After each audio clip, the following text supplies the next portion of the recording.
alam niya na hindi pala madali yung buhay sa Marianas Island, no?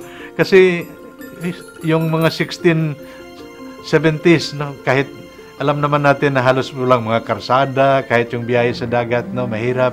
Yung mga tao na pinuntahan nila, hindi naman talaga very welcoming in the faith, no?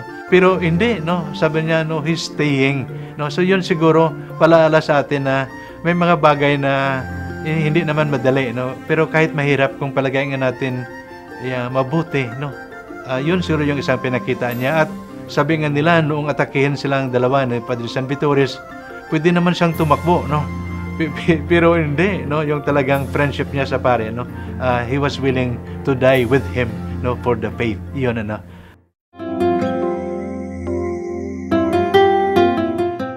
Sa inyo pong ating mga kapatid, inanyayahan ko po kayo, una, pasalamat tayo sa Panginoon, binigyan tayo ng bagong santo, San Pedro Calungsod. Sana nga po ay yung ilan sa inyo makapunta sa Roma, October 21, 2012. Kung hindi man, sana nga po makapunta kayo sa Cebu, November 30, 2012. Ito ay ating Thanksgiving Day. Sa inyong lahat, sabay-sabay tayo magpasalamat sa Diyos. Sana nga po, pagpalain kayo ng Panginoon sa pamamagitan ng panalangin ni San Pedro Calungsod.